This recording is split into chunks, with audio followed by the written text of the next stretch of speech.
Je prends l'avion et il m'arrive assez souvent d'avoir des vols annulés. Le président n'est pas Guillaume Pépi, mais quand même ça marche pareil. Voilà, alors il y a Booba Airlines qui pose problème, il y a Caris Airlines aussi de temps en temps. C'est un truc qui vous a marqué ça quand même.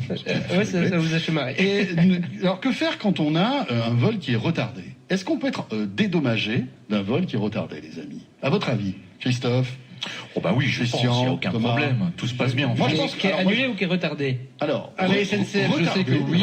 Retardé, après annulé, on verra. Je pense qu'annulé, s'il est annulé, on est dédommagé. Retardé, pour moi, ça dépend de la durée du retard. Ouais, si moi, je me dis, heure, alors, on va pas faire l'effort. Je suis pas rentré dans les, je sais pas trop, mais je me dis, est-ce que les conditions climatiques rentrent en compte, par exemple, pour un retard, est-ce qu'on peut être dédommagé? On va poser la question à Justine Boiranier, qui est là.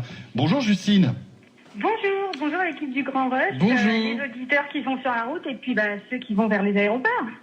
Ah bah oui, enfin j'espère qu'ils vont décoller aussi ceux-là, on leur souhaite quand même. Oui, effectivement. Justine, vous êtes représentante France d'Air Help. Alors Air Help, expliquez-nous en 15 secondes ce que c'est, voilà, pour qu'on comprenne. Alors Air Help, en 15 secondes, c'est le leader mondial de l'indemnisation, qui est présent depuis 2013 et en France depuis 2015. On a déjà aidé plus de 5 millions de personnes pour un montant de plus de 300 millions d'euros. Ah oui. On est disponible dans 30 pays et en 16 langues. Ah oui, quand même, hein. Oui. Alors, c'est ce qu'on disait, c'est-à-dire que vous êtes là, par exemple, Thomas prend un avion, il a 3 heures de retard. On ne sait pas trop les démarches qu'il faut faire pour être remboursé, on ne sait même pas si on peut être remboursé. Vous avez mis en place un système où on rentre en fait nos données, on raconte un peu notre histoire et vous allez nous dire, bah, écoutez, vous avez droit à tant de remboursements, tant de dédommagements, c'est ça? Oui, alors c'est un petit peu plus complexe que ça dans la mesure où c'est pas nous, RL, qui l'avons mis en place. On répond à une réglementation, qui est la réglementation européenne CE 261. Qui est très importante. De février. Oui, alors c'est beaucoup moins drôle quand on rentre dans le juridique. Ouais, c'est sûr.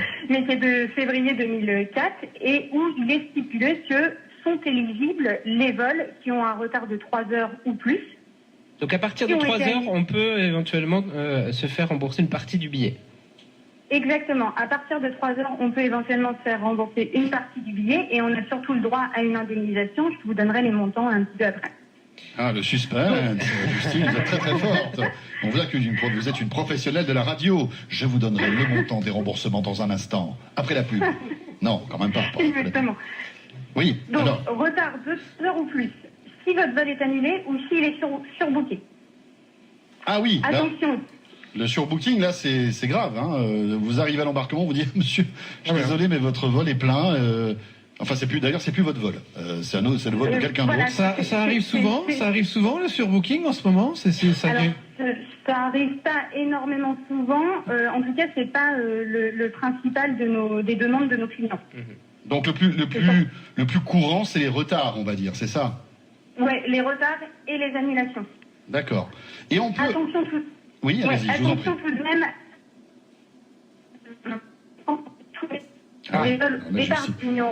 Justine, vous n'êtes pas dans un avion là? Parce qu'on vous entend pas. Est-ce qu'il faudrait que vous vous rapprochiez d'une fenêtre, si vous en avez une sous la main? Je me rapproche d'une fenêtre. Ou d'un hublot. C'est moyen comme blague. Est-ce que vous m'entendez mieux là? On vous copie 5 sur 5. Donc, parce que c'était haché ce que vous disiez la dernière phrase. Donc, si vous pouvez la répéter. Oui, je vous disais qu'en fait, à l'article 3 de cette fameuse réglementation, il est noté que tous les vols, ce sont en fait les vols qui sont au départ de l'Union européenne ou des vols qui sont réalisés par des compagnies aériennes européennes. D'accord. Donc en fait, ce ne sont pas tous les vols. D'accord, ça veut dire que je pars aux US, c'est une autre législation, c'est ça? Alors en fait, ça veut dire, je prends un exemple simple. Si vous faites Paris-New York, avec American Airlines, par exemple, vous serez indemnisé parce que Paris est une ville de l'Union européenne. Ah, d'accord. En revanche, si vous faites le trajet inverse avec la même compagnie, vous ne serez pas indemnisé parce que New York n'est pas une ville européenne et American Airlines n'est pas une compagnie européenne. D'accord. D'accord. Et donc là, on touche rien du tout. Ah ben dans non, ce cas précis. Non, vous ne touchez rien du tout parce que la réglementation est Europe. Alors, Justine, juste parce que depuis tout à l'heure, vous nous faites là durer le suspense, on peut avoir combien de dédommagements avec un retard, par exemple, de plus de 3 heures? Allez. Alors en fait, ce sont des indemnisations forfaitaires qui sont basées sur les kilomètres parcourus. Ça va de 250 € à 600 €. C'est inscrit dans la loi à l'article 7, donc vous n'aurez pas plus. D'accord. Donc ça veut dire que mon vol doit décoller à 14 h. Il est 17 h, je suis encore dans la salle d'embarquement. Je peux donc déjà prétendre à des remboursements, en tout cas des dédommagements, on est d'accord?